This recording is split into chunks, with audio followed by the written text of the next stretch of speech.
Hello everyone, welcome to Awareness Academy. मेरा नाम है अंजलि कौशिक और आज जो है आपका यूजीसी नेट जो हमारी ऑलरेडी सीरीज़ चल रही है, ठीक है, आपको पूरी वीडियोस जो है इस सिलेबस की देखने को मिलेंगी। उसी का नेक्स्ट लेक्चर है, ठीक है, उसी का नेक्स्ट लेक्चर है। अब उसके अंडर अगर हम बात करते हैं कि हम ऑलरेडी क्या चीज़ कर रहे थे, ठीक है, हम अभी कर रहे थे पैरामेट्रिक टेस्ट, ठीक है। पैरामेट्रिक जो टेस्ट हैं हम उनको पहले कवर कर रहे थे सेकेंड यूनिट को, ठीक है। और अब हम इसके बाद जब हमारे पैरामेट्रिक कंप्लीट हो जाएंगे, उसके बाद का जो हमारा आउटलाइन है, उसके बाद हम नॉन पैरामेट्रिक की बात करेंगे, ठीक है। टेस्ट को करना क्यों इम्पॉर्टेंट है? देखो, ऐसा तो यूजीसी नेट में आएगा नहीं, ठीक है। जो आएगा वो बेसिकली क्या आएगा, लिमिटेशंस, एप्लीकेशंस कि किस तरीके से कहाँ पर आप इसे अप्लाई करोगे। लेकिन अगर आप इसको पढ़ लेते हो इन सारे टेस्ट को थोरली, सो आप सिर्फ यूजीसी नेट के लिए ही नहीं, बाकी भी जितने आपके एग्ज़ाम्स हैं उन सब के लिए भी आप रेडी हो जाते हो। प्लस अगर बात आई एप्लीकेशन की, अगर हम यूजीसी नेट में अप्लाई करने बैठते हैं, सो वी ऑलरेडी नो कि टेस्ट किस टाइप का है, क्या है, कैसे उसका हो, मतलब कैसे वो वर्क करेगा। सो उस वजह से क्या होता है कि यूजुअली आपके जो वो यूजीसी नेट के भी जो आंसर्स हैं उनमें भी आपकी अप्रॉक्सीमेशंस बढ़ती हैं, ठीक है। अगर आपको क्वेश्चन सपोज बिल्कुल ही नहीं आता, सो आप थोड़ा जो अप्रॉक्सीमेट डिसीजन लोगे वो बिल्कुल सही लोगे, जिसको हम तुक्का भी बोलते हैं, ठीक है। कि गेस भी जो है वो करना खुद में एक टेक्टिक है कि कैसे आप सही गेस करें, ठीक है। सो वो एक मेन चीज़ होगी। दूसरी चीज़ क्या होगी कि अगर आप थॉरली इन चीज़ों को पढ़ लेंगे, ठीक है, टेस्ट वगैरह को थॉरली पढ़ लेंगे, तो वहाँ पर दिक्कत ही नहीं आएगी, क्योंकि यू नो कि ये पैरामेट्रिक है। यहाँ पर अगर इक्वल ग्रुप्स हैं, पूरा नॉर्मल प्रोबेबिलिटी कर्व को फॉलो किया गया है, सारे कंडीशंस को मेट किया गया है, तो बेसिकली यहाँ पर पैरामेट्रिक टेस्ट लगेगा। सिमिलरली अगर नहीं किया गया है तो नॉन पैरामेट्रिक लगेगा, ठीक है। 3 ग्रुप हैं तो कौन सा लगेगा, 2 ग्रुप हैं तो कौन सा लगेगा, ठीक है। सो ये सारा क्या है, ये आपको खुद ही वहाँ समझ आने लग जाएगा, क्योंकि इसके बाद 2 लेक्चर जो है उसमें मैं क्या करूँगी, मैं जो पुराने वाले एक पहले हम ना यूनिट कवर करेंगे 2 और 3 साथ में मिला के, ठीक है। सेकंड और थर्ड यूनिट जो है आपकी वो हम पहले साथ में कवर करेंगे। सो बेसिकली आपको जब नेट का आप अटेम्प्ट करोगे तो उसमें आपको इशू नहीं क्रिएट होंगे, ठीक है। सो सारी लिमिटेशंस को जान लेना और किसी भी टेस्ट को थोरली पढ़ लेना, स्पेसिफिकली स्टैट्स की जहाँ बात आती है। और मतलब 2 यूनिट है जो हमारी साथ में हम करेंगे, second one and third one, ठीक है। क्योंकि सेकंड और थर्ड ये जो 2 यूनिट हैं आपकी, इन्हीं 2 यूनिट से बेसिकली जो है वो पैराग्राफ बनता है आपका, जितनी बार भी बनता है स्टैट्स का। और क्या कहते हैं, एक आपका फैक्टर एनालिसिस का टॉपिक है जो बहुत ज़्यादा पूछा जाता है, दूसरा आपका स्टैट्स का है। और दोनों ही टॉपिक ऐसे हैं कि आप पहले टॉपिक को समझिए, ठीक है, पहले उस टॉपिक को समझिए, फिर उस टॉपिक को यूज़ कैसे किया जाएगा, ठीक है, फिर वो हम पैराग्राफ में पढ़ेंगे। क्योंकि बच्चे स्टैट्स को लेके थोड़ा सा झिझकते हैं साइकोलॉजी में, क्योंकि उन्हें ऐसा लगता है कि शायद हमें नहीं आएगा, ठीक है, नहीं समझ आ रहा। लेकिन पॉइंट पता है क्या है, नेट के लिए इट्स ऑल अबाउट एप्लीकेशन। आपको कैलकुलेशंस वगैरह करनी भी नहीं है, सो आप कैलकुलेशन से डरो ही मत। कैलकुलेशन बहुत रेयर केसेस में आपको देखने के लिए वहाँ मिलती है। अगर आपको स्टैट का बेसिक आपको बहुत अच्छे से आता है, आपको टेस्टिंग का बहुत अच्छे से आता है, फैक्टर एनालिसिस वगैरह, सो एनी हाउ जो आपके पैराग्राफ्स हैं वो इजी हो जाते हैं। और मिनिमम 20 से 25 के अराउंड जो आपका है वो आपका सारा इसी पार्ट से आता है, ठीक है। 30 मार्क्स के अराउंड जो है, 25 से 30 जो है वो 2 यूनिट से ही आता है, जिसमें आपके यूजुअली पैराग्राफ भी होते हैं और 1-2 एमसीक्यू भी होते हैं। सो ये यूनिट एनी हाउ बहुत इंपॉर्टेंट हो जाती है। और एक और अच्छी बात है इस यूनिट की कि अगर ये यूनिट आपने कर ली ना, तो वहाँ पे आपको आंसर रिकॉल नहीं करना, आपको आंसर रिकग्नाइज करना है, क्योंकि आंसर आपके सामने होता है। You just have to put your knowledge in that, ठीक है। अप्लाई करनी पड़ती है अपनी नॉलेज और उससे ही आंसर आ जाता है बड़ी इजीली, ठीक है। चलो, अब जहाँ पर बात आती है किसकी, हम अभी पीछे क्या पढ़ रहे थे, आज का टॉपिक क्या था हमारा, Pearson's product movement correlation in psychology, ठीक है। सो हम यहाँ पर बात कर रहे हैं किसकी, प्रोडक्ट मूवमेंट कोरिलेशन, ठीक है, जो बेसिकली पियर्सन के थ्रू दिया गया है। अब यहाँ पर एक वर्ड जो है सबसे पहले आता है, दैट इज कोरिलेशन, ठीक है, कोरिलेशन, इसको ऐसे याद रखो, ठीक है। को का मतलब क्या होता है, मेरे को कोई बता सकता है हिंदी में? को पायलट, राइट, को पायलट जो पायलट के साथ बैठा हुआ है, को पैसेंजर जो हमारे साथ चल रहा है। सो जहाँ पर हम बात करते हैं ना कोरिलेशन की, तो कोरिलेशन भी क्या है कि दूसरे वाले के साथ हमारा रिश्ता कैसा है। ठीक है, जैसे यहाँ पर हम बात करेंगे वेरिएबल की। ठीक है, कि एक वेरिएबल का दूसरे वेरिएबल से, ठीक है, एक हमारा वेरिएबल हो गया 1, एक हो गया हमारा, एक हमारा वेरिएबल 1, एक हमारा वेरिएबल 2। ठीक है, ये दो हैं वेरिएबल। अब इन दोनों वेरिएबल का आपस में रिश्ता कैसा है, दैट इज व्हाट, कोरिलेशन। ठीक है, उसको हम क्या बोलेंगे, कोरिलेशन, कि इन दोनों का आपस में रिश्ता कैसा है। अब देखो, जैसे घर में अपनी साइकोलॉजी और सेट्स जो भी है सब अपने ऊपर अप्लाई करके सीखो, घर में एग्जांपल्स देख के सीखो, प्रैक्टिकल एग्जांपल से सीखो, ऐसे मत सीखो। ठीक है, अब देखो बुक नॉलेज से कुछ नहीं होता, एग्जाम्पल्स ऐसे देखो कि हाँ जो दिमाग में याद रहे। तो जहाँ पर हम बात करते हैं कोरिलेशन की, कई बार क्या होता है कि हमारे किसी किसी रिश्तेदार से ना बहुत अच्छे रिलेशन होते हैं, या किसी फ्रेंड से बहुत अच्छे रिलेशन होते हैं, या किसी क्लासमेट से बहुत अच्छे रिलेशन होते हैं। सो वहाँ पर जो आपका कोरिलेशन है वो क्या है, पॉजिटिव है। ठीक है, क्या है, पॉजिटिव है। जैसे हर किसी का फैमिली फंक्शन होता है, तो हमारा कोई एक कज़न होता है जो हर किसी का फेवरेट होता है। ठीक है, एक कज़न के साथ आपकी बहुत ज़्यादा पटती है। ठीक है, ये होता है फैमिली में। सो यूजुअली क्या होगा, जहाँ जहाँ पर वो कज़न दिखेगा, जिस जिस शादी में वो कज़न जाएगा, उस शादी में आपके जाने के भी चांसेस बढ़ गए। ठीक है, कि वो भी आ रहा तो चलो चलते हैं। एंड सपोज किसी शादी में वो नहीं जा रहा, तो वहाँ पर आप नहीं जाओगे। सो इसका मतलब क्या हो जाएगा कि पॉजिटिवली कोरिलेटेड है, पॉजिटिवली कोरिलेटेड। ठीक है, डायरेक्टली प्रोपोर्शनल जिसको हम बोलते हैं, कि अगर एक शादी में जाएगा तो दूसरा भी जाएगा। ठीक है, एक की अगर फ्रीक्वेंसी शादी में जाने की बढ़ेगी तो दूसरे की भी बढ़ जाएगी। सपोज उसने फ़ोन करके बोल दिया कि हाँ भाई तू भी आ जा, मैं भी ऑलरेडी शादी में ही हूँ और हम 5 दिन यहाँ पे रुकते हैं, तो वो 5 दिन मज़े मारने के लिए तुम भी वहाँ चले जाओगे। ठीक है, सो ये क्या है कि आपकी शादी में जो डेज हैं उसकी फ्रीक्वेंसी बढ़ गई। सो जहाँ पर आपका वेरिएबल 1 बढ़ेगा वहाँ पर वेरिएबल 2 भी बढ़ेगा। ठीक है, like you and your favourite cousin. ठीक है, ये बेसिकली आपका क्या है, ये आपका पॉजिटिव कोरिलेशन है, कि आप उसे जितना जल्दी वो जहाँ जहाँ शादी में वो दिखेगा वहाँ वहाँ शादी में आप दिखोगे, तो फ्रीक्वेंसी आप दोनों की ऑलमोस्ट सेम रहती है। ठीक है, सो ये आपका क्या है, पॉजिटिव कोरिलेशन है। ठीक है, उसके बाद हम बात करते हैं ऐसे एक रिश्तेदार की, या ऐसे एक कज़न की जिसको आप पसंद ही नहीं करते। विल बी लाइक ये यहाँ पे आ रहा है, मैं नहीं जा रहा। ठीक है, क्या बोलोगे आप, ये यहाँ पर आ रहा है, मैं नहीं जा रहा। ठीक है, सो ये क्या है, नेगेटिव कोरिलेशन। तो जिस जिस शादी में वो जाएगा उस शादी में आप नहीं जाओगे, तो वो बेसिकली क्या होगा आपका, कि जहाँ पर उसकी फ्रीक्वेंसी बढ़ेगी आपकी घटेगी, आपकी बढ़ेगी तो उसकी घटेगी। ठीक है, ऐसे चलेगा। कैसे, कि अगर वेरिएबल 1 जो है वो बढ़ रहा है, ठीक है, सो वेरिएबल 2 जो है वो डिक्रीज होगा। ये आपका क्या है, नेगेटिव कोरिलेशन। क्या बोलते हैं हम इसे, नेगेटिव को रिलेशन। ठीक है, ये नेगेटिव कोरिलेशन है। क्लियर है। उसके बाद अगर हम बात करते हैं मॉडरेट, मॉडरेट या ज़ीरो। ठीक है, मॉडरेट तो चलो हम पॉजिटिव और नेगेटिव में ही देखते हैं, वो मैं आगे आपको स्ट्रेंथ में समझाऊंगी मॉडरेट में। ठीक है, अब हम बात करते हैं ज़ीरो कोरिलेशन की।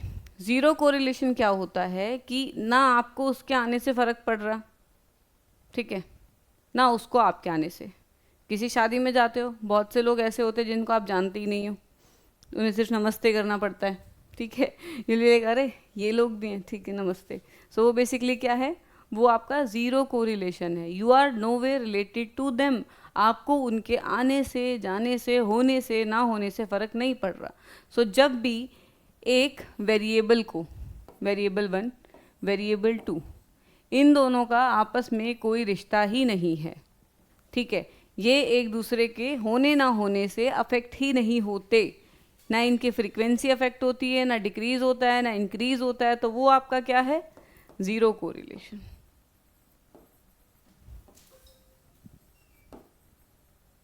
ठीक है, या फिर नो कोरिलेशन। ठीक है, ये आपका क्या हो गया, ज़ीरो कोरिलेशन या फिर no correlation. So I hope आपको एग्जाम्पल से ये चीज़ समझ आई हो ठीक है, अब मैं बताती हूँ आपको कि कोरिलेशन हमारे लिए इंपॉर्टेंट क्यों है और कैसे हम इसे कैलकुलेट करते हैं। अब आज जो हम पढ़ेंगे वो हम पैरामेट्रिक मेजर पढ़ेंगे कोरिलेशन का। नॉन पैरामेट्रिक मैं नॉन पैरामेट्रिक की सीरीज में कराऊंगी, अभी हम सिर्फ किसका करेंगे, पैरामेट्रिक का करेंगे, याद रखना। सो ये जो है आपका क्या, पियर्सन्स जो प्रोडक्ट मूवमेंट कोरिलेशन है, ये आपका कौन सा है, ये पैरामेट्रिक मेजर है। अगर हम नॉन पैरामेट्रिक की बात करेंगे इसके इक्विवेलेंट, तो वो है आपका स्पीयरमैन्स रो और कैंडल्स ताऊ। ठीक है, स्पीयरमैन्स रो एंड कैंडल्स ताऊ, ये दोनों इसके इक्विवेलेंट हैं किसमें, नॉन पैरामेट्रिक में, जो आपको अगेन क्या बताएंगे, कोरिलेशन। ठीक है, क्या बताएंगे वो भी, स्ट्रेंथ ऑफ कोरिलेशन बेसिकली। ठीक है, सो चलो अब हम कोरिलेशन के टाइप जान चुके हैं, एक बार हम एग्जैक्ट डेफिनेशन कोरिलेशन की पढ़ते हैं। Correlation is a fundamental statistical concept extensively utilize by psychology to explore and understand the relationship between variable. अब क्या बता रहा है, रिलेशनशिप बता रहा है दोनों वेरिएबल के बीच में। ठीक है, correlation allows psychologists to quantify and describe their relationship, aiding the discovery of pattern, association, predictive power and various psychological phenomena। ठीक है, अब इससे क्या होता है, जैसे सपोज हमने दो चीज़ों का कोरिलेशन निकाला कि सपोज एग्ज़ाम का नज़दीक आना और एंजाइटी का बढ़ना।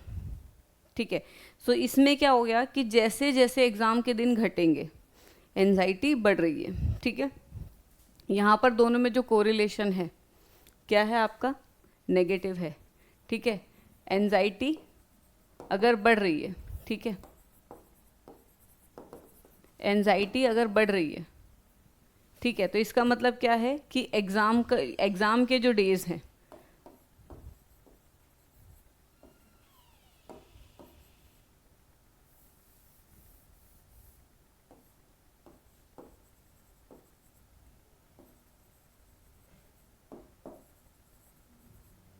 ठीक है, एग्ज़ाम जो है जितनी जल्दी से पास आ रहा है उतनी जल्दी से बेसिकली मतलब जितने एग्ज़ाम के लिए बचे हुए दिन जितनी स्पीड से घट रहे हैं उतनी तेज़ी से एंजाइटी बढ़ रही है। सो ये आपका क्या हो गया, नेगेटिव कोरिलेशन हो गया। ठीक है, एक चीज़ बढ़ रही है तो एक चीज़ घट रही है।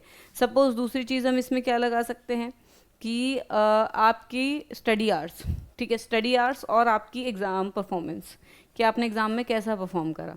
तो जितना ज़्यादा आप पढ़ोगे उतना अच्छा ही आपकी एग्ज़ाम परफॉर्मेंस होगी। तो यहाँ पर पॉजिटिव कोरिलेशन हो सकता है हमें देखने को मिले। ठीक है, ये then we talk about the play hours and the performance in exam. ठीक है, यहाँ पर क्या होगा कि आपको नेगेटिव कोरिलेशन देखने को मिलेगा। जितना ज़्यादा आप खेलना ज़्यादा करोगे उतना ज़्यादा आपका एग्जाम में परफॉर्मेंस डिक्रीज होगी। ठीक है, so definition of correlation is, correlation refers to statistical association and relationship between two और more variable. It help psychologist to measure the degree to which changes in one variable related to changes in other. ठीक है, मतलब एक के variable के changes से दूसरे पे जो फ़र्क पड़ रहा है या जो एक वेरिएबल दूसरे से रिलेट कर रहा है, can be positive can be negative, उसको हम क्या बोलते हैं, correlation. Correlation does not imply causation. अब एक चीज़ हमें याद रखना है कि कोरिलेशन ना कॉजेशन नहीं बताती। कॉजेशन क्या होता है, यहाँ पर हमारे पास एक वर्ड आता है कॉजेशन। अब हम देखेंगे कि कॉजेशन क्या होता है।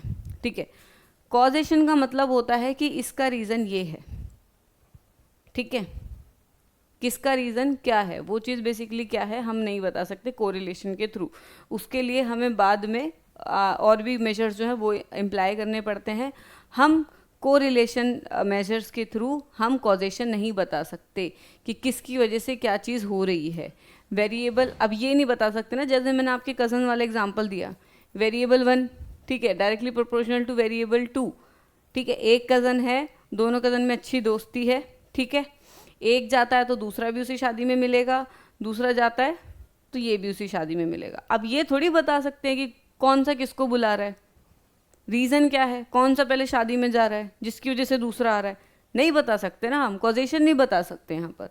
सो कोरिलेशन में बेसिकली हम कॉजेशन नहीं बता सकते। ये उसका एक एग्जांपल याद रखना कि बेसिकली क्या रीज़न होता है कि हम ये नहीं बता सकते कि जो कज़न शादी में दोनों इकट्ठे आए हुए हैं, ये नहीं पता ना किसने किसको बुलाया है। और अगर वो शादी में नहीं आया तो हम ये भी नहीं बता सकते कि किसकी वजह से कौन सा नहीं आया है। ठीक है, क्लियर सी बात है। वो क्या है हम नहीं बता सकते, कि इंटरेक्शन किस टाइप का है वो हम नहीं बता सकते, कि इंटरेक्शन में वेरिएबल 1 वेरिएबल 2 को इफेक्ट करता है या वेरिएबल 2 वेरिएबल 1 को इफेक्ट करता है। हमें सिर्फ ये पता चलता है कि नेगेटिव कोरिलेटेड है या पॉजिटिव कोरिलेटेड है। एक होता है, एक बढ़ता है तो दूसरा भी बढ़ता है, एक बढ़ता है तो या दूसरा घटता है। हमें सिर्फ ये पता चलता है कि इन दोनों के बीच में कुछ तो एसोसिएशन है, ठीक है, या तो पॉजिटिव है या फिर नेगेटिव है।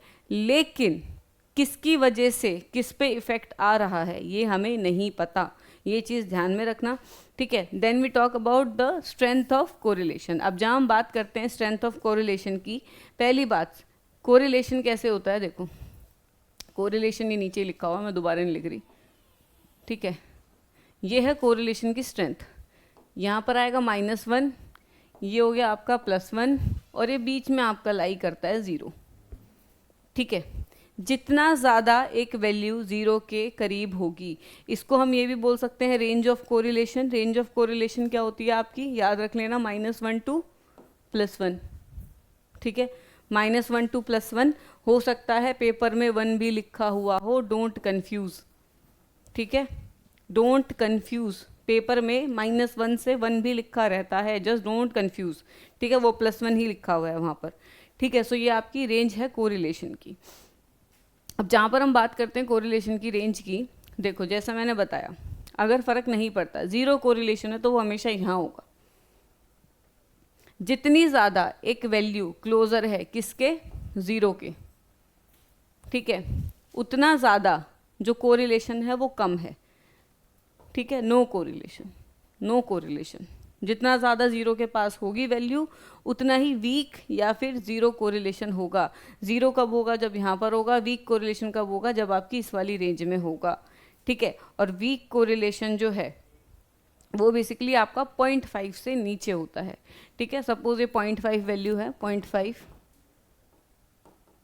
ठीक है, 0.5 वैल्यू के नीचे अगर वो जा रहा है towards the 0, it can be positive 0.5 और इट कैन बी नेगेटिव, ठीक है। सो वो आपका क्या है, वीक कोरिलेशन है, ठीक है। कौन सा, वीक कोरिलेशन। ये चीज़ याद रहेगी स्ट्रेंथ ऑफ कोरिलेशन पे। वीक कोरिलेशन क्या होता है, जो बेसिकली 0 के पास होगा, -0.5 और +0.5 वीक कोरिलेशन की रेंज है, कि अगर इतना कोरिलेशन आपको आता है तो जो कोरिलेशन है वो वीक है, ठीक है, मतलब इतना ज़्यादा स्ट्रॉन्ग नहीं है।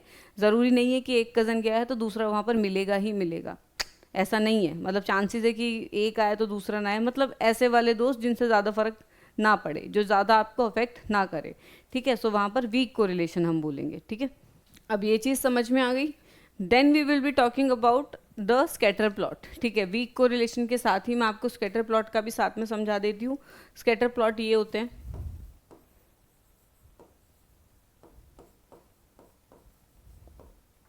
इसको हम क्या बोलते हैं, जो ग्राफ्स हैं इनको हम बोलते हैं स्कैटर प्लॉट, ठीक है। स्कैटर प्लॉट बेसिकली किस चीज़ के लिए यूज़ होगा, कोरिलेशन को एक ग्राफिकल वे में रिप्रेजेंट करने के लिए हम किसका यूज़ करते हैं, स्कैटर प्लॉट का। क्लियर हुई। आगे हम बात करेंगे, जैसा मैंने बताया हम वीक कोरिलेशन के बारे में बात कर रहे थे। We were talking about the weak negative and weak positive. So ये देखो, weak positive correlation, weak negative correlation, ठीक है। अब ये वीक पॉजिटिव वीक नेगेटिव कैसे हुआ, कैसे हुआ, ये क्वेश्चन हमारा आता है, ठीक है।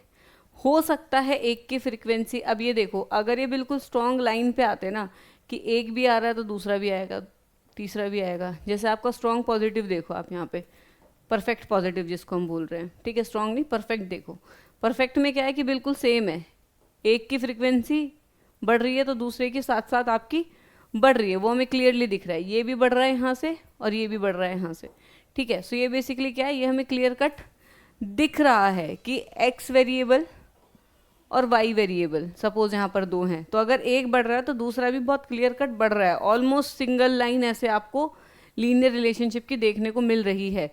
लेकिन ऐसा इसमें हो रहा है क्या, वीक में ऐसा नहीं हो रहा। देखो डायरेक्शन ज़रूर है, ये जितने भी पॉइंट्स हैं इनके पास डायरेक्शन है कि ऊपर की तरफ बढ़ रहे हैं, लेकिन जो इनका डायरेक्शन है, पॉइंट यहाँ पे क्या आता है, वो कितना स्ट्रॉन्ग है। स्ट्रॉन्ग क्यों नहीं है, जितनी ज़्यादा डॉट्स ये जो लाइन है क्रॉस करेगी उतना ही ज़्यादा उसका स्ट्रॉन्ग होगा कोरिलेशन। लेकिन यहाँ पर डॉट्स देखो कैसे फैली हुई है, डिस्पर्जन है डॉट्स का, राइट, दूर दूर। सो ये बेसिकली क्या है, ये वीक पॉजिटिव कोरिलेशन है।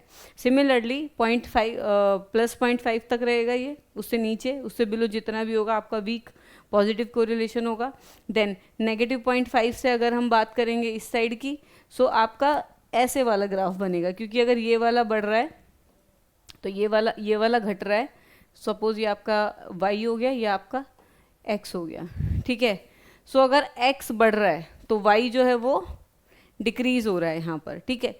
क्लियरली हम नहीं देख सकते, ग्राफ को समझना हम सबको ऑलरेडी आता है, तो बिल्कुल पॉइंट समझाने का तो कोई लॉजिक नहीं है, ठीक है। सो यहाँ पर हम क्लियरली पॉइंट्स को नहीं देख सकते फ्रीक्वेंसी की, राइट, क्लियरली नहीं दिख रहा, डिस्पर्स्ड है।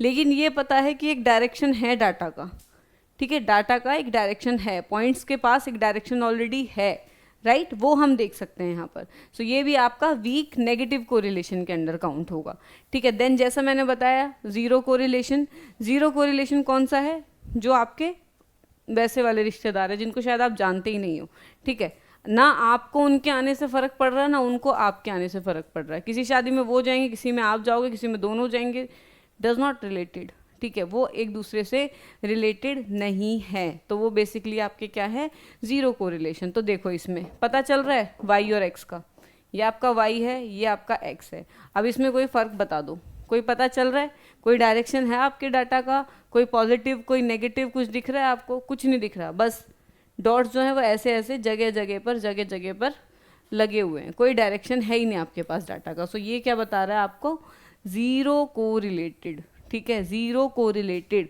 ठीक है। सिमिलरली अगर हम और ऊपर मूव फॉरवर्ड करेंगे 0.5 से, ठीक है, 0.5 से अगर हम और ऊपर मूवमेंट कर गए, ठीक है, तो आपका आता है 0.8।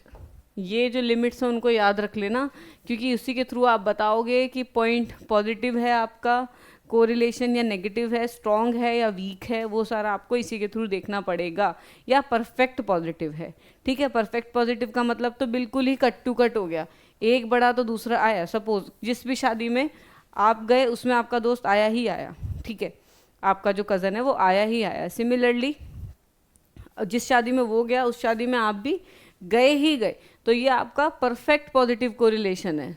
हर किसी को पता है भाई, एक आ गया दूसरा तो आएगा ही आएगा, प्रिडिक्ट कर रहे हैं लोग, अच्छा ये वाला आ गया है, अच्छा वो छोटा भाई भी आता ही होगा इसका। सो वो बेसिकली क्या है, परफेक्ट पॉजिटिव है। सिमिलरली ये समझ आ गया। और अगर कोई ऐसा इंसान है जिसको आप पसंद नहीं करते, आर नेगेटिव जिसको हम बोलते हैं, ठीक है, R-1, तो वो आपका +1 था जो परफेक्ट पॉजिटिव था, और -1 आपका क्या होगा, परफेक्ट नेगेटिव। सपोज किसी इंसान को बिल्कुल पसंद ही नहीं करते, जिस शादी में वो जा रहा है उस शादी में आप जाओगे ही नहीं, तो वो भी क्या है, आपका परफेक्ट नेगेटिव रिलेशनशिप है, जिससे भी लोग प्रिडिक्ट करेंगे अच्छा ये आ गया शादी में, वो तो आएगा ही नहीं अब, ठीक है, उन दोनों की तो बनती ही नहीं है, इन दोनों की तो ये आ गया चलो वो नहीं आएगा, अच्छा ये वाला आ गया तो अब ये नहीं आएगा। सो ये क्या है, ये बेसिकली रिलेशन है आप दोनों का, कौन सा, नेगेटिव परफेक्ट कोरिलेशन, ठीक है, परफेक्ट नेगेटिव कोरिलेशन जिसको हम बोलेंगे।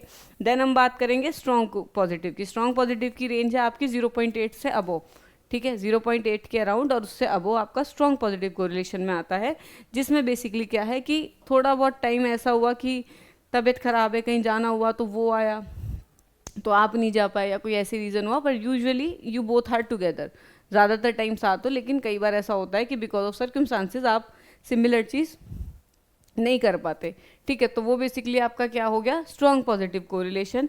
और similarly most of the time, जैसे आप सपोज कई बार ऐसा हुआ कि बाय नेगेटिव में क्या होगा कि बाय कोइंसिडेंस, कि आपको पता नहीं था वो भी आ रहा था आप भी चले गए, ठीक है। सो ये कई बार ऐसा हो जाता है, you will be like circumstances ऐसे हो गए कि आपको जाना पड़ा, तो वो भी आपका क्या होगा, स्ट्रॉन्ग नेगेटिव, जहाँ पर आप नेगेटिवली तो कोरिलेटेड हो, पर थोड़ा बहुत कई बार दोनों चीज़ों में फ्रीक्वेंसीज में डिफरेंस है दोनों की, ठीक है, थोड़ा सा डिफरेंस है, क्लियर है। परफेक्ट पॉजिटिव, परफेक्ट नेगेटिव, और क्या कहते हैं, ज़ीरो कोरिलेशन और रेंज ऑफ कोरिलेशन, ये सारा आपको इसी से क्लियर होना चाहिए।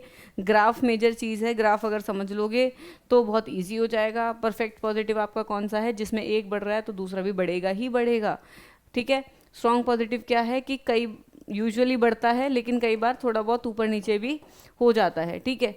वीक पॉजिटिव क्या हो गया आपका कि कभी कभी ऐसा होता है कि है रिलेशन पॉजिटिव, एक बढ़ रहा है तो दूसरा बढ़ रहा है, बट नॉट एवरी टाइम, ठीक है। मतलब हमेशा ऐसा नहीं होता, मोस्ट ऑफ द टाइम ऐसा नहीं होता, हो जाता है, वो वाली बात है।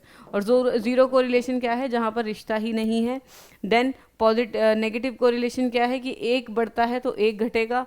परफेक्ट स्ट्रॉन्ग नेगेटिव क्या है कि एक बढ़ेगा तो मोस्ट ऑफ द टाइम दूसरे वाला घटेगा। और परफेक्ट नेगेटिव क्या है कि एक अगर बढ़ेगा तो दूसरा घटेगा ही घटेगा। स्ट्रॉन्ग नेगेटिव में मोस्ट ऑफ द टाइम, इसमें कभी कभी, ठीक है, रेयर केसेस। इस तरीके से याद करो पॉजिटिव और नेगेटिव को और उनकी रेंज को याद कर लो, ठीक है। अब नॉन पैरामेट्रिक में हम इस चीज़ को देखते हैं किसके थ्रू, कैंडल्स ताऊ के थ्रू और स्पीयरमैन्स रो के थ्रू, ठीक है। स्पीयरमैन्स रैंक ऑर्डर रिलेशनशिप जिसको हम बोलते हैं। और अगर हम कई बार ना क्वेश्चन आता है, ठीक है, सेट्स में क्वेश्चन कैसा आएगा वो पूरा दे देंगे, मतलब सब कुछ लिख देंगे, उसके बाद बोल देंगे इसमें हम कोरिलेशन कोएफिशिएंट किसके थ्रू चेक करेंगे, ठीक है। इसमें हम कोरिलेशन कोएफिशिएंट किसके थ्रू चेक करेंगे। अब ये अगर आपको चेक करना है या वहाँ पर आंसर करना है, सो यू शुड नो कि वो जो टेस्ट है या जो उन्होंने ऊपर पूरा पैराग्राफ दे रखा है, इट इज़ पैरामेट्रिक और इट इज़ नॉन पैरामेट्रिक। अगर बात आती है पैरामेट्रिक की तो सीधा सीधा you have to take point biserial, ठीक है। पॉइंट ये आपका जो क्या कहते हैं, सॉरी, प्रोडक्ट मूवमेंट कोरिलेशन जो मैं पढ़ा रही थी वो वाला हम यूज़ करेंगे वहाँ पर। लेकिन अगर बात आती है नॉन पैरामेट्रिक की तो वहाँ पर आप कैंडल्स ताऊ लिख सकते हैं, टिक कर सकते हैं, और स्पीयरमैन्स रो भी आप टिक कर सकते हैं, ठीक है। आगे चलते हैं। बड़े बड़े वर्ड बोल देती हूँ ना, पॉइंट बाइसरल, ये सारी चीज़ें, ये जब आपको फैक्टर एनालिसिस कराऊंगी ना तब समझाऊंगी। एक्चुअली बहुत कंफ्यूजिंग है, तभी मैं ना हर एक चीज़ को अलग अलग करके करा रही हूँ। क्योंकि एट टाइम जब बच्चा पढ़ता है, मैं भी स्टूडेंट रही हूँ, मैं अपने जैसे खुद पढ़ती थी ऐसे ही पढ़ाती हूँ, ठीक है। और हमारी शायद एज में भी कुछ ज़्यादा डिफरेंस होगा नहीं, जो भी लोग प्रिपेयर कर रहे हैं उनमें और हम में, मेरे में कुछ ज़्यादा डिफरेंस होगा भी नहीं, ठीक है। I am quite a young teacher currently, ठीक है। मैं खुद से ही रिलेट करके बच्चों को पढ़ाती हूँ कि जैसे मैं पढ़ती थी, जैसे पढ़ना मुझे अच्छा लगता था, ठीक है। क्योंकि ना कई बार जब एज अ स्टूडेंट टीचर ना पढ़ा के चला जाता है, लेकिन व्हाट हैपेंस इज कि आपका ना दिमाग नहीं समझ पाता उस चीज़ को। ज़्यादा फैक्चुअल नॉलेज देना is not necessary while teaching. Making concepts easy and make the people understand is the main thing, ठीक है। कि लोग भी समझे और कॉन्सेप्ट ईजी भी लगे, वो मेन चीज़ है। तो तभी जितना आप एक चीज़ को अलग अलग करके पढ़ोगे उतना आपके लिए बेनिफिशियल रहेगा। यहाँ पर हम बात करेंगे टाइप्स ऑफ कोरिलेशन की। टाइप्स ऑफ कोरिलेशन में पॉजिटिव कोरिलेशन आपको समझा दिया, नेगेटिव कोरिलेशन आपको समझा दिया, जीरो कोरिलेशन आपको समझा दिया। अब एक बार इसका डेफिनेशन पढ़ लेते हैं। Positive correlation when two variable move in the same direction, meaning that as one variable increases, the other variable also increase and vice versa. For example, there is a positive correlation between study time and exam scores, ठीक है। Then we'll be talking about what, उसके बाद हम बात करेंगे negative correlation की। Negative correlation क्या था, when two variables move in opposite directions, meaning that one variable increases and another decreases, ठीक है। एक अगर बढ़ेगा तो दूसरा डिक्रीज होगा। For example and vice versa. For example negative correlation between stress level and quality of sleep. जितना ज़्यादा स्ट्रेस लेवल बढ़ेगा उतनी ज़्यादा क्वालिटी ऑफ स्लीप जो है वो आपकी डिक्रीज होगी, ठीक है। Again zero correlation when there is no systematic relationship between two variable, the change in one variable do not predict changes in other variable. However, it is important to note that zero correlation does not necessarily mean there is no relationship.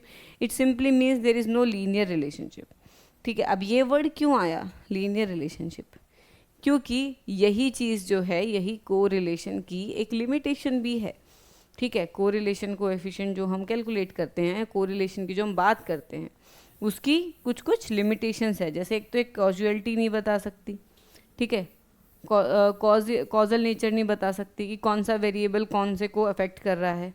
Similarly ये direction of relationship नहीं बताती। Direction of relationship क्या हो गया कि आई we कौन सा है और डी वी कौन सा है। अगेन डिपेंडेंट और इंडिपेंडेंट वेरिएबल कौन सा है और डी वी कौन सा है, ठीक है। कि कौन सा जो है दूसरे को कंट्रोल कर रहा है, वो आप नहीं बता सकते डायरेक्शन ऑफ आई वी का या डी, मतलब डायरेक्शन ऑफ रिलेशनशिप आप इसमें नहीं बता सकते। एसोसिएशन जिसको हम बोलते हैं कि एक दोनों लिंक किस डायरेक्शन में है। Then the third limitation of this is कि आप इसके थ्रू सिर्फ लीनियर रिलेशनशिप्स को देख सकते हो, ठीक है। कई बार ऐसा होता है ना कि रिलेशनशिप ऐसा होता है कर्वी लीनियर, ठीक है, ऐसे आपको उसमें ऑब्जर्वेशंस देखने को मिलेंगी। ठीक है, ये आपका कैसा रिलेशन है, ये कर्वी लीनियर रिलेशनशिप है। ठीक है, इसके बारे में वो नहीं बताएगी। सपोज आपका रिलेशनशिप ऐसे है, ये किसका रिलेशनशिप है, ये परफॉर्मेंस लेवल और स्ट्रेस का, अराउजल का, यर्क डॉडसन लॉ, इन्वर्टेड यू। ठीक है, ये आपका उसका है ग्राफ। अब ये जो रिलेशनशिप है ये भी एक कोरिलेशन कोएफिशिएंट जो है वो नहीं बताएगा। ठीक है, ना ही कोरिलेशन कोएफिशिएंट बताएगा, क्योंकि इनमें क्या है, कर्व है। ठीक है, कर्वी लीनियर कभी नहीं बताता वो, इन्वर्टेड यू कैसा भी, वो सिर्फ ऐसे रिलेशनशिप देखेगा, ऐसे या फिर ऐसे, या तो नेगेटिव या पॉजिटिव या फिर नो कोरिलेशन। क्लियर है? सो ये कुछ लिमिटेशंस है, इस वजह से इसमें लिखा हुआ है कि इट डजंट मीन कि they are not related, it means कि they are not what, positively correlated और नेगेटिवली कोरिलेटेड और लीनियर कोरिलेटेड। ठीक है, उनका कुछ और रिश्ता है, जैसे कि आपका अराउजल का और किसका, वर्क परफॉर्मेंस का है, यर्क डॉडसन लॉ मैं पढ़ा चुकी हूँ ऑलरेडी। ठीक है, सो सेम इनके साथ है। देन हम बात करते हैं uses of correlation in psychology. अब पहली चीज़ हम इसको किस में यूज़ करते हैं कोरिलेशन को, रिसर्च डिज़ाइन में। ठीक है, रिसर्च डिज़ाइन में कैसे, रिलेशनशिप देखने के लिए बिटवीन द वेरिएबल। ठीक है, सेकेंड थिंग क्या है, प्रिडिक्शन में हमें यूज़ आएगा। प्रिडिक्शन में कैसे यूज़ आएगा कि हम सपोज जैसे मैंने बताया कि आपके रिश्तेदार एनी हाउ प्रिडिक्ट कर लेंगे कि अगर ये वाला कज़न आ गया है तो दूसरे वाला भी आएगा ही आएगा। सो ये क्या है, प्रिडिक्टेबिलिटी। सो आप एक के इंक्रीज से दूसरे का इंक्रीज प्रिडिक्ट कर सकते हैं, सिमिलरली एक के इंक्रीज से दूसरे का डिक्रीज भी प्रिडिक्ट कर सकते हैं। So correlation help psychologist to make predictions. For instance there is a strong positive correlation between persons stress level and their blood pressure. ठीक है, clinicians can predict that the high stress level may lead to elevated blood pressure. अब हमें पता है कि जब stress बढ़ता है तो ब्लड प्रेशर जो है वो बढ़ता ही बढ़ता है। There is a positive relationship between the both of them. So अगर किसी को अचानक से स्ट्रेस आया है तो वी अल्टीमेटली नो किसका बीपी बढ़ गया है, राइट। हम बोलते हैं ना बीपी मत बढ़ा जब भी कोई गुस्सा होता है, यार तू क्यों अपना बीपी बढ़ा रहा है, बहुत लेमन सी टर्म है, यार तू क्यों अपना बीपी बढ़ा रहा है। सो वो बेसिकली क्या है, वो यही है। ठीक है, वो आपकी यही चीज़ है कि आपको पता है कि दोनों चीज़ें पॉजिटिवली कोरिलेटेड है। Then identification of pattern. अब इसके थ्रू हमें पैटर्न्स का पता चल जाता है। ठीक है, to identify pattern and trends in data. For example the might examine the correlation between person self esteem and their social anxiety to understand how these variable are interacting. ठीक है, सेल्फ एस्टीम और social anxiety. ठीक है, दो चीज़ें हो गई। अब इनका अगर हमें पैटर्न पढ़ना है, अंडरस्टैंड करना है कि कहाँ पर ये चीज़ बढ़ रही है, तो ये भी है नेगेटिव है या पॉजिटिव कोरिलेटेड है। सो हम पैटर्न भी इसी के थ्रू पढ़ेंगे। Then validity testing. Validity testing मतलब, वैलिडिटी टेस्टिंग में यूजुअली हम जैसे क्या करते हैं, कंस्ट्रक्ट के थ्रू देखते हैं। एक कन्वर्जेंट भी होती है, एक कंस्ट्रक्ट वैलिडिटी आपको ऑलरेडी करा रखी है मैंने वीडियोस में, देखना वैलिडिटी को। अब वैलिडिटी जब दो टेस्ट की हम चेक करते हैं, ठीक है, कोई टेस्ट कितना वैलिड है हम उसको स्कोर्स के थ्रू चेक करते हैं। सो अगर सपोज हम कंस्ट्रक्ट वैलिडिटी देख रहे हैं तो कंस्ट्रक्ट वैलिडिटी में एक डाइवर्जेंट होती है, एक कन्वर्जेंट होती है। ठीक है, सारा समझा दूँ क्या वो भी ठीक है, सो टेस्ट कोर्स और रियल वर्ल्ड। हाँ चलो, वैलिडिटी की बात कर रहे हैं।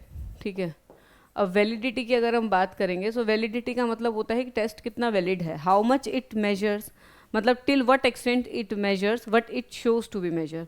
ठीक है, जितना उसमें लिखा हुआ है उसके ऊपर ट्रस्ट करना कितना वैलिड है, उस टेस्ट के ऊपर कितना बेसिकली हम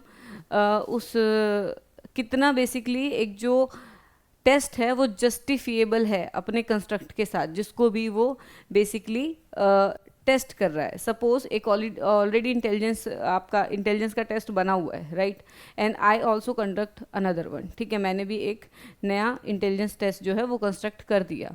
अब उसके बाद क्या है, हम देखेंगे कि उसका कोरिलेशन पुराने वाले के साथ क्या है, उसके स्कोर्स का। सपोज एक स्टूडेंट ने दोनों ही कोर्स लिए, ठीक है, दोनों ही आपके टेस्ट दिए, हम उन दोनों के स्कोर्स को उठाएंगे। ठीक है, दोनों के स्कोर्स लेंगे, मतलब हम एक ग्रुप क्रिएट करेंगे पहले, फिर स्टूडेंट को पहले वो वाला टेस्ट देंगे, फिर ये वाला टेस्ट देंगे, दोनों टेस्ट देंगे। ठीक है, दोनों टेस्ट देने के बाद क्या होगा, हम उस टेस्ट के बीच में बेसिकली क्या देखेंगे कि अगर हमारे टेस्ट में जो टेस्ट नंबर 1 है जो ऑलरेडी स्टेब्लिश्ड है, ठीक है, T1, दूसरा क्या है T2 जो मैंने बनाया। ठीक है, अब इन दोनों के स्कोर्स में कितना ज़्यादा कॉन्ग्रुएंसी है, कितना ज़्यादा एक अगर बढ़ रहा है तो दूसरा भी बढ़ रहा है, स्कोरिंग जो है वो कितने हद तक सेम है।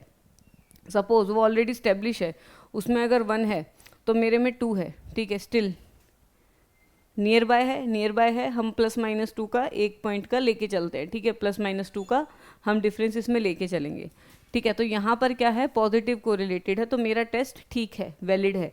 लेकिन सपोज इसमें 1 है और मेरे इस टेस्ट पे स्कोर आ रहा है 100, वैलिडिटी है इसकी? नहीं है, क्योंकि यहाँ पर मैंने 100 आ गया टेस्ट 2 में और टेस्ट 1 में क्या आ गया, 1। टेस्ट 1 में 1 है आंसर और उसमें स्कोर्स कितने कर दिए उसने, 100। तो इसका मतलब मेरा टेस्ट वैलिड नहीं है, मेरा टेस्ट जो है वो सही नहीं नाप रहा चीज़ों को, ठीक है, वो कुछ और ही बन गया है। वैलिडिटी एक तरीके से ऐसी होती है कि जैसे आपके किसी बच्चे ने अगर साइंस पढ़ा है तो उसको साइंस का ही टेस्ट दोगे ना आप। ऐसा थोड़ी है कि बच्चे को साइंस पढ़ा के आप सोशल साइंस के क्वेश्चनेयर उसके सामने रख दोगे, नहीं रखोगे, क्योंकि वहाँ पे आपका जो टेस्ट है वो वैलिड नहीं है, ठीक है, वो टेस्ट वहाँ पर वैलिड नहीं होगा। अगर किसी का इंटेलिजेंस आपको नापना है तो वहाँ पे इंटेलिजेंस टेस्ट यूज़ होगा, पर्सनैलिटी क्वेश्चनेयर थोड़ी दे दोगे जाके, राइट।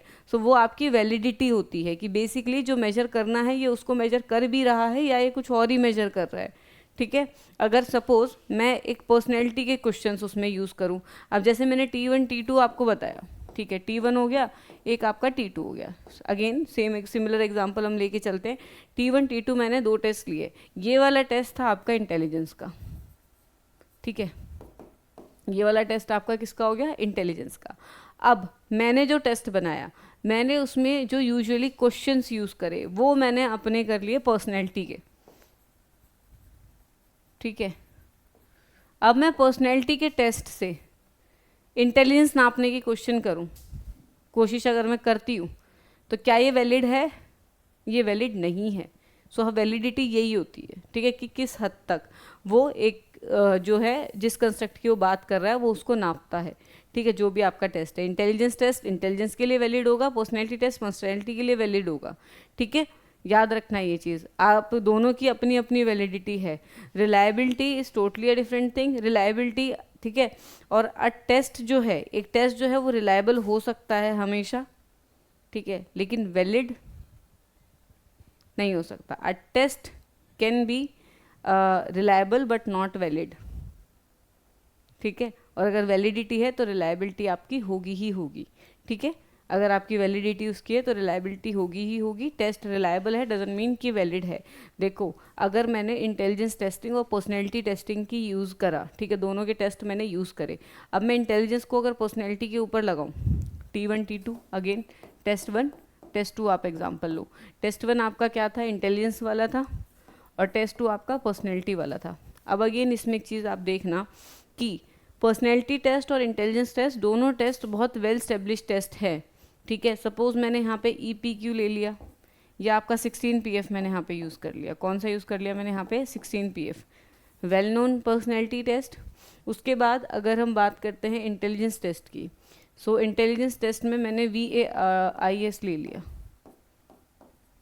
ठीक है, वेशलर्स अडल्ट इंटेलिजेंस स्केल, ठीक है। मैंने 2 टेस्ट ले लिए। अब मुझे एक बात खुद फील करके बताना कि दोनों टेस्ट अपने आप में रिलायबल हैं, रिलायबल हैं टेस्ट, रिलायबिलिटी अच्छी है उन टेस्ट की, ठीक है, टेस्ट जो है वो रिलायबल हैं। बट अगर मैं इसको इस पे यूज़ करूं या इसको इस पे यूज़ करूं तो क्या वैलिडिटी होगी, नहीं होगी, ठीक है। Hence a test can be reliable but not valid every time, but if a test is valid it means it is reliable, ठीक है। दोनों चीज़ें जो है वो इकट्ठा ऐसे चलती हैं, ठीक है, इसको आगे याद रखना। देन समझ आ गया कि उसमें कैसे यूज़ करते हैं। उसके बाद हम बात करते हैं strength and significance of correlation. Correlation coefficient often represented by latest letter r, ये इसके थ्रू इसको डिनोट करते हैं, ठीक है, किसके थ्रू, आर के थ्रू, ये भी याद रखना। Then quality of strength and direction of relationship between the variable, the closer the absolute value of r plus 2 1 is stronger the relationship, the sign of R positive और negative indicate the direction of the relationship, ठीक है। Direction कैसे पता चलेगा, positive और negative से। अगर negative R है, ठीक है, नेगेटिव 1 है तो नेगेटिव हो गया, ठीक है, पॉजिटिव 1 है तो आपका पॉजिटिव कोरिलेशन हो गया। सो आपकी R की वैल्यू पॉजिटिव है या नेगेटिव है, उसके थ्रू हमें क्या पता चलता है बेसिकली कि जो स्ट्रेंथ है वो रिलेशनशिप की कैसी है। Then we talk about what, एक सेकेंड, हाँ। Then we talk about the limitation. Limitation में मैं ऑलरेडी बता चुकी हूँ। एक तो कॉजेशन का हमें पता नहीं चलता कि कौन सा इसका कॉज है, कॉजिंग फैक्टर कौन सा है। हमें डायरेक्शनलिटी का नहीं पता चलता कि कौन सा आई वी है, कौन सा डी वी है, ठीक है। देन हमें थर्ड वेरिएबल, कंफाउंडिंग वेरिएबल्स का यहाँ पर पता नहीं चलता, ठीक है। That affects both the variable of interest, this is known as confounding variable, can lead to misleading conclusion. अब यहाँ पर क्या होता है कि हमने दो ही वेरिएबल कंसीडर करे हैं, ठीक है। अब बाकी की चीज़ें हम कंसीडर ही नहीं कर रहे, ठीक है। सपोज हमने एक ले लिया कि स्टडी आवर्स, और हमने वेरिएबल कौन सा, हाँ स्टडी आवर्स, और हमने एग्ज़ाम परफॉर्मेंस का वेरिएबल ले लिया। लेकिन मल्टीपल वेरिएबल उसके बीच में हो सकता है। मे बी कोई होमली स्ट्रेस हो, may be losing a loved one हो, कुछ भी रीज़न हो जिसकी वजह से बाद में जो एग्ज़ाम जो उसकी परफॉर्मेंस है वो गिर सकती है। सो वहाँ पर बेसिकली क्या होगा कि जो रिलेशन है वो भी चेंज होगा, राइट। तो हम थर्ड वेरिएबल को इसमें कंसीडर नहीं कर पाते। सो ये कुछ लिमिटेशंस हैं जो आपकी कोरिलेशन की है। उसके बाद हम बात करते हैं किसकी, पियर्सन्स प्रोडक्ट मोमेंट कोरिलेशन। चलो गाइज, अब हम क्या करेंगे, कैलकुलेशंस, ठीक है। क्या करेंगे, कैलकुलेशंस, क्वेश्चन सॉल्व करने सीख लेते हैं अब, ठीक है। सो जहाँ पर हम बात करते हैं पियर्सन्स प्रोडक्ट मोमेंट कोरिलेशन की, अब यहाँ पर एक चीज़ आती है। पहली चीज़ क्या, Pearson's correlation measures the strength and direction of the linear relationship between the two continuous variable। अब एक चीज़ और याद रख लो, वेरिएबल कौन सा यूज़ है यहाँ पे, टू कॉन्टिन्यूस वेरिएबल, ठीक है।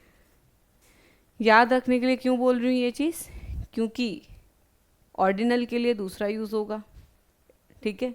ऑर्डिनल डाटा है तो, ऑर्डिनल वेरिएबल है तो, कैटेगोरिकल के लिए अलग होगा, आर्टिफिशियली डिस्क्रीट के लिए अलग चीज़ यूज़ होती है।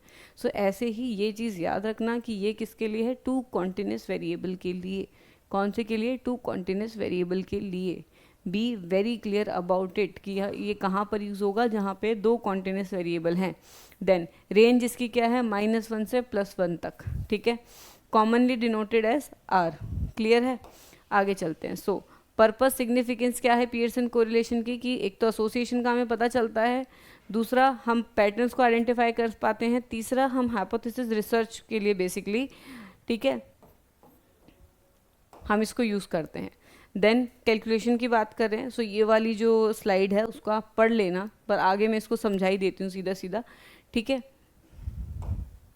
चलो अब हम बात करते हैं एग्जाम्पल की।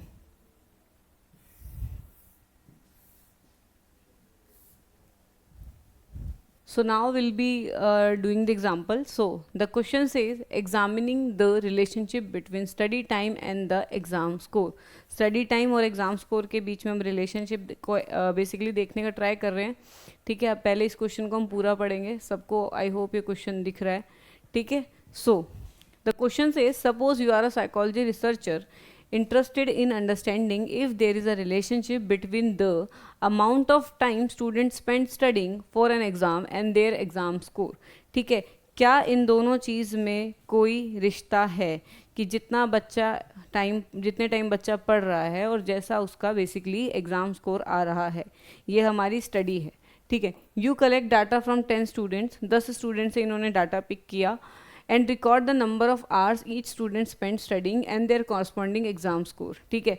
एग्जाम स्कोर देखा, जितना वो पढ़ रहा था वो देखा, ठीक है, और उसका हमने बेसिकली डाटा जो है वो इकट्ठा कर लिया, ठीक है।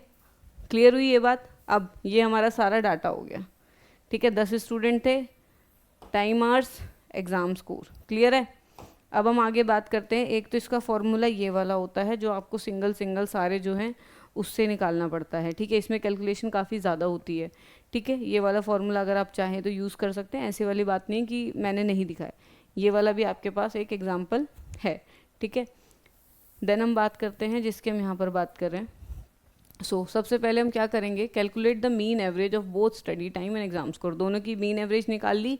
एक की मीन एवरेज आपकी एक्स हो गई, दूसरे की आपकी क्या हो गई, एक की एक्स हो गई, दूसरे की आपकी y हो गई, ठीक है। सो मीन ऑफ x कितना आया 3.5, मीन ऑफ y आपका कितना आया 7.6, ठीक है। अब हम इसको इस फॉर्मूले में पुट कर देंगे। फॉर्मूले का मतलब क्या होगा, n हो गया आपका नंबर ऑफ ऑब्जर्वेशन, ठीक है। यहाँ पर हम पुट करके देख लेते हैं, ठीक है। n आपका r इज इक्वल टू, ठीक है, n आपका क्या हुआ 10, ठीक है, x इंटू वाई, ठीक है, सम ऑफ x इंटू y, ये आपका क्या हो गया 3.5 इंटू 76.5, ठीक है। उसके बाद हम माइनस करेंगे कितना 3.5 और 76.5। सिमिलरली नीचे क्या आप वैल्यू पुट करोगे, अंडर रूट आपका कितना n ब्रैकेट में, फिर आपका क्या है x की स्क्वायर माइनस x की स्क्वायर, सॉरी मैं वापस लिख रही हूँ, ठीक है, 3.5 की स्क्वायर इंटू 3.5 की स्क्वायर, उसके बाद आपका n इंटू वाई की square minus sum of y की स्क्वायर। अब ये आपका पूरा जो फॉर्मूला है वो इस तरीके से आप पुट करोगे। सिमिलरली आगे आप इस चीज़ को सॉल्व करोगे, न्यूमरेटर और डिनोमिनेटर को अगर आप सॉल्व करोगे, मैंने दूसरे वाले तरीके से भी ये कर रखा है, ठीक है। सो आपकी यहाँ पर वैल्यू आती है x की 222.223.22, ठीक है। ये आपकी न्यूमरेटर की वैल्यू है और डिनोमिनेटर को अगर आप ढंग से सॉल्व करोगे, ठीक है, वहाँ पर आपकी वैल्यू कितनी आएगी, एक तो इसके ऊपर आता है अंडर रूट भी आएगा यहाँ पे, ठीक है। डिनोमिनेटर को अगर आप सॉल्व करोगे तो आंसर आपका आएगा 2006.25। कैलकुलेशंस में यहाँ नहीं समझाने वाली, I am very clear about it, ठीक है। सो डोंट जज, टाइम बहुत लगता है भाई, ठीक है। सो ये आपका आएगा। अब इसको जब आप फाइनली कट करोगे तो आपका आंसर आ रहा है 0.88। कोई रॉकेट साइंस नहीं थी आपकी इसमें, कोई भी रॉकेट साइंस नहीं थी, बहुत इजीली आपको जो है इसका आंसर निकाल सकते थे, ठीक है। 0.88 आपका जो आंसर है वो आपका आ गया है, ठीक है। और 0.88 का मतलब यहाँ पर क्या हो गया है कि it is stronger to what 1, ठीक है। इट इज़ किस stronger relationship and which one positive 1, क्योंकि इट इज़ क्लोजर टू 1। अगर ये -88 होता तो हम बोलते स्ट्रॉन्गर नेगेटिव, ठीक है, स्ट्रॉन्ग नेगेटिव, लेकिन हम यहाँ पर क्या बोलेंगे स्ट्रॉन्ग पॉजिटिव कोरिलेशन, ठीक है। सो ऐसे हम इंटरप्रेट करेंगे। In this example Pearson's correlation coefficient is approximately 0.88। This indicate a strong positive linear relationship between the study time and exam score, and the study increases the exam tend to increase as well. Keep in mind that correlation does not imply causations, ठीक है, कॉजेशंस वगैरह के बारे में वो नहीं बताएगा, ठीक है। सो ये आपका बेसिकली जो कोरिलेशन कोएफिशिएंट है वो आपको क्लियर हो गया है, पॉजिटिव नेगेटिव सारा, और उसकी कैलकुलेशन भी, ठीक है, फॉर्मूले में पुट करना है। ये वाला जो फॉर्मूला है उसको याद रख लेना, और इसके थ्रू अगर सॉल्व करोगे तो इजीली वो जो है वो हो जाएगा, ठीक है, सॉल्व, ठीक है। तो ये आपका मेन जो है आपका फॉर्मूला है, इसके थ्रू आप अगर कैलकुलेशन सीख लेते हो सो आप एग्जैक्ट आंसर भी निकाल सकते हो अगर इसको याद रखोगे तो। काफ़ी ईजी है, मेरे को तो याद है ये ऑलरेडी, ठीक है।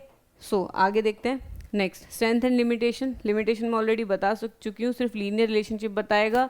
एक और लिमिटेशन है कि आउटलाइनर्स इसको अफेक्ट करते हैं। आउटलाइनर्स क्या होते हैं, जो ऑल ऑफ सडन डाटा जो है एकदम बाहर आ जाता है, ठीक है, एक पर्टिकुलर लिमिट में चल रहा होता है लेकिन ऑल ऑफ सडन क्या होता है डाटा टोटली डिफरेंट सा आता है। सो बेसिकली क्या होते हैं आउटलाइनर्स, ठीक है। सो वो इसको अफेक्ट करेंगे। Does not establish cause effect relationship between the variable, और इसमें कोई कॉज या इफेक्ट रिलेशनशिप जो है वेरिएबल में वो देखने को आपको नहीं मिलता। देन स्ट्रेंथ इसकी क्या है कि दोनों वेरिएबल का रिलेशनशिप बता देता है। कौन से वाले का, कॉन्टिन्यूस, नाम याद रखना, कौन से वाला, कॉन्टिन्यूस वेरिएबल का, ठीक है। Then easy to interpret, clear indication दे देता है डायरेक्शन बेसिकली स्ट्रेंथ की, और प्रिडिक्शंस में बेसिकली ये हेल्पफुल है। तो डिसीजन मेकिंग, अगेन मैंने बोला जहाँ ये आया वहाँ पर तो ये आएगा ही।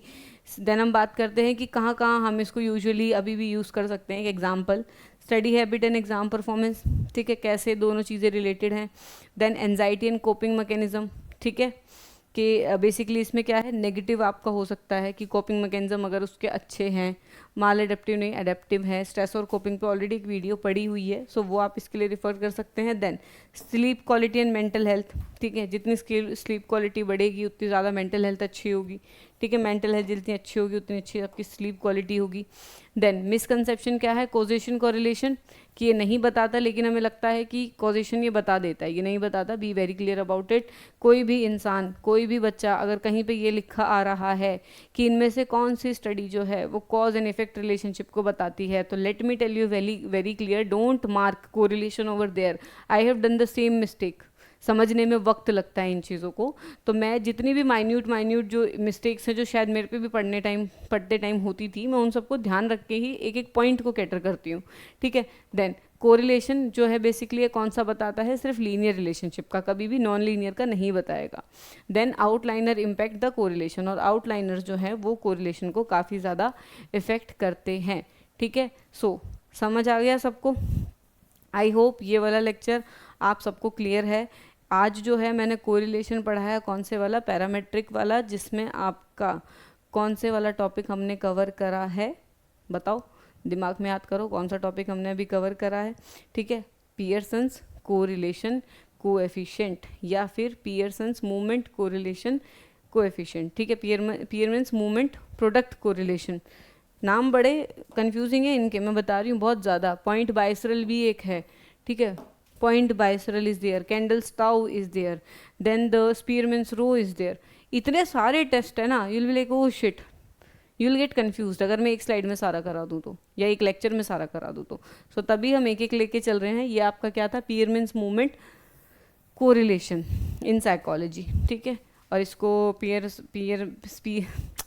पियर्सन्स प्रोडक्ट कोएफिशिएंट कोरिलेशन भी बोलते हैं। पियर्सन्स के नाम से जितने भी है वो सारा हम इसी में ही कंसीडर करके चलेंगे। स्पीयरमैन की रो है जो आपका नॉन पैरामेट्रिक है, इसी के इक्विवेलेंट, और कैंडल्स ताऊ है, ठीक है। सो आई होप इस लेक्चर से आपको कोरिलेशन के बारे में जितनी जानकारी होनी चाहिए थी पैरामेट्रिक पर्सपेक्टिव में या पैरामेट्रिक टेस्ट में, वो आपको मिल गई है। नॉन पैरामेट्रिक हम आगे करेंगे, प्लस ये जो था ये आपका कॉन्टिन्यूस वेरिएबल को यूज़ करेगा, दोनों वेरिएबल यहाँ पर कॉन्टिन्यूस होंगे, ठीक है। आर्टिफिशियल कॉन्टिन्यूस और उन सब के बारे में भी हम बाद में बात करेंगे। सो बी देयर, अभी हम बेस क्लियर कर रहे हैं। बेस के बाद I am telling you, stats में अगर आपके 30 आउट ऑफ 30 मैंने ना दिलाया ना तो बता देना मेरे को, क्योंकि स्टैट्स में आई एम क्वाइट कॉन्फिडेंट, क्योंकि मुझे ये पता है कि मैं कैलकुलेशंस यूज़फुल नहीं है तो मैं यहाँ नहीं करती। मैं अगेन वही चीज़ बोलूँगी कि calculations are not that much useful, और अगर एक आधी आती भी है तो अगर आपको फॉर्मूला पता है तो आप वो कर ही लोगे।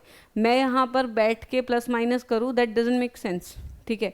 सो इसीलिए मेन चीज़ क्या है कि आपको एप्लीकेबिलिटी और वो सारी चीज़ें पता हो जो मैं आपको समझा रही हूँ।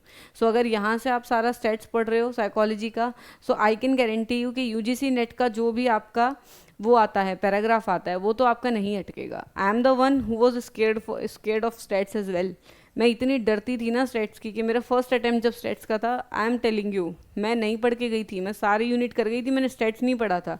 लेकिन it turns out to be a biggest mistake of my life, क्योंकि उस वाले जो अटैम्प्ट था उसमें मैंने क्वालिफाई भी नहीं किया था, जस्ट आफ्टर द लॉकडाउन जो अटैम्प्ट था। रीज़न बीइंग कि I was scared of stats and I left that portion which was the important one, काफ़ी ज़्यादा इंपॉर्टेंट था। और उस टाइम पे जो पेपर था वो काफ़ी ज़्यादा टफ भी आया था, ठीक है, ये फैक्ट है। उस टाइम पे जो पैराग्राफ आया था वो भाई देख के सर चकरा गया, उसमें पता नहीं क्या क्या चीज़ें लिखी हुई हैं, फैक्ट एनालिसिस का पूछा हुआ है, अनोवा का पूछा हुआ है, कई सारी चीज़ें इकट्ठी वहाँ पे आ गई है। एंड अब लाइक ओह शिट, ये तो करा ही नहीं, ठीक है। सो ये बेसिकली क्या है, ये सारा आपका फियर है कि आप स्टैट्स नहीं कर पाओगे, लेकिन आप कर लोगे, ठीक है। मैं एज ईजी एज पॉसिबल करके आपको पढ़ा रही हूँ, ठीक है। सो मिलते हैं आपसे नेक्स्ट लेक्चर में। Don't be afraid of stats, ठीक है, हो जाएगा, कर लेंगे, चलो।